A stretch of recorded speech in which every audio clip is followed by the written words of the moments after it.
মুখুদাদাৰ মানুহজন দেখাত যেনেকুৱা লাগে তেনেকুৱা মোটেও নহয় মানে ইমান সাধাৰণ মানুহ পগলা হৈ যাব আপোনালোকে লগতে ঘূৰি ফুৰি আমি একেবাৰে আমাৰ নিচিনা একেবাৰে নিভাঁজ অসমীয়া মানুহ আপোনালোকে ভাবিব পাৰে যে তেখেতে ইমান দিন ধৰি পেলাই এই অভিনয় জগতখনত নামি আছে বা ইমান অভিনয় কৰি আছে তেখেতৰ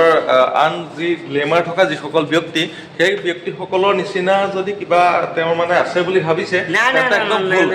একেবাৰে সাধাৰণ মানুহ পগলা হৈ যাব বন্ধুসকল চিনি পাইছেনে কোন হয় আজি ইয়াতে শ্বুটিং এটা কৰিবলৈ আহিছিলে এখন শ্বৰ্ট ফিল্মৰ কাৰণে তেখেতে শ্বুটিং কৰি আছে কোন হয়তো আপোনালোকে জানিছে আৰু যদিও নাজানে তেখেতে নিজে চিনাকি দি দিব কৈ দিয়ক আপুনি কোন হয় দেখি পেলাই গম পাইছে যে কোন হয় এখেত হৈছে আমাৰ মুকুতাদা মৰমৰ মুকুতাদা আচলতে বহুত মৰমৰ মানুহজন তেখেতৰ লগত আজি এতিয়া 1-1.5 ঘণ্টা ধৰি পেলাই বহুত দেৰি কথা পাতি আছিলোঁ আৰু যথেষ্ট ভাল লাগিলে তেখেতক আচলতে মই য'ত জু ৰোডত বহুতবাৰ লগ পাইছোঁ গুৱাহাটীত থকা অৱস্থাত বহুতবাৰ কথাও পাতিছোঁ তেখেতৰ লগত তেখেতে এতিয়া বৰ্তমান পাহৰি থাকিলে তথাপিতো এতিয়া আজি লগ পাই পেলাই তেখেতে কৈছে যে আপোনাক লগ পাইছোঁ কিন্তু ক'ত লগ পাইছোঁ সেইটো পাহৰি গ'ল তেখেতে কৈছে কিবা কওক মই মানে কি আমি এই যথেষ্ট সংখ্যক মানুহক লগ পাই থাকোঁ যে গতিকে তাৰে কাৰণে হয়তো পাহৰি আছিলোঁ কিন্তু মুখখন মই দেখাৰ লগে লগে চিনি পাইছোঁ যে মই ক'ৰবাতে পাইছোঁ সেইটো কিন্তু সঁচা গতিকে বিশেষ কথা এতিয়া নকওক আপোনাৰ চেনেলৰ জৰিয়তে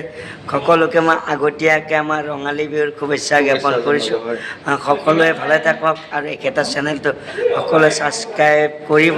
সকলোৱে আগবঢ়াই নিব বুলি আশা কৰিছোঁ লগতে বহাগ বিহুৰ প্ৰগ্ৰেম আহি আছে মোৰ ষ্টেজত প্ৰগ্ৰেম কৰোঁ নহয় যদি নিজৰ বুলি ভাবে এপাক মাতিব মোৰ নাম্বাৰটো মানে কি এখেতৰ নাম্বাৰটো স্ক্ৰীণত দিব হয় গতিকে তাতে আপোনালোকে কণ্টেক্ট কৰিব মোক বহাগৰ মঞ্চত পাই যাব আচলতে মুকুতাদা আপোনালোকে মই এতিয়ালৈকে মুকুতাদাৰ বিষয়ে ভিডিঅ' দিয়া নাছিলোঁ বা তেখেতক আগত লগ পাইছিলোঁ যি সময়ত মই এই ছ'চিয়েল মিডিয়া প্লেটফৰ্মত কাম কৰা নাছিলোঁ কিন্তু আজিৰ তাৰিখত এতিয়া মুকুতাদা লগ পাই পেলাই আপোনালোকক যিটো ভিডিঅ' দিলোঁ ইয়াৰ পৰা আপোনালোকে এইটোৱে বুজক যে মুকুতাদাৰ মানুহজন দেখাত যেনেকুৱা লাগে তেনেকুৱা মোটেও নহয় মানে ইমান সাধাৰণ মানুহ পগলা হৈ যাব আপোনালোকে লগতে ঘূৰি ফুৰি আমি একেবাৰে আমাৰ নিচিনা একেবাৰে নিভাঁজ অসমীয়া মানুহ আপোনালোকে ভাবিব পাৰে যে তেখেতে ইমান দিন ধৰি পেলাই এই অভিনয় জগতখনত নামি আছে বা ইমান অভিনয় কৰি আছে তেখেতৰ আন যি গ্লেমাৰ থকা যিসকল ব্যক্তি সেই ব্যক্তিসকলৰ নিচিনা যদি কিবা তেওঁৰ মানে আছে বুলি ভাবিছে একেবাৰে সাধাৰণ মানুহ পগলা হৈ যাব সেইবিলাক একো নাই আপোনালোকক মই এটা কথা কৈছোঁ ময়ো এজন মানুহ মই আপোনালোকৰ নিচিনা একে সদায় আমি জীয়াই থাকিব লাগিব আমি কেতিয়া এই পৃথিৱীৰ পৰা বিদায় মাগিম আমি কেতিয়াও গম নাপাওঁ গতিকে সদৰ শেষত আপোনালোক সকলোকে ধন্যবাদ জ্ঞাপন কৰিছোঁ পুনৰবাৰ ভিডিঅ'ত আপোনালোকে মোৰ জীৱনৰ সকলো কাহিনী এই চেনেলটোৰ জৰিয়তে গম পাব ধন্যবাদ আজিৰ ভিডিঅ'টো ইমানতে সামৰিছোঁ পুনৰ নতুন এটা ভিডিঅ'ৰ সৈতে মই শংকৰ জ্যোতি আকৌ আপোনালোকক লগ পাম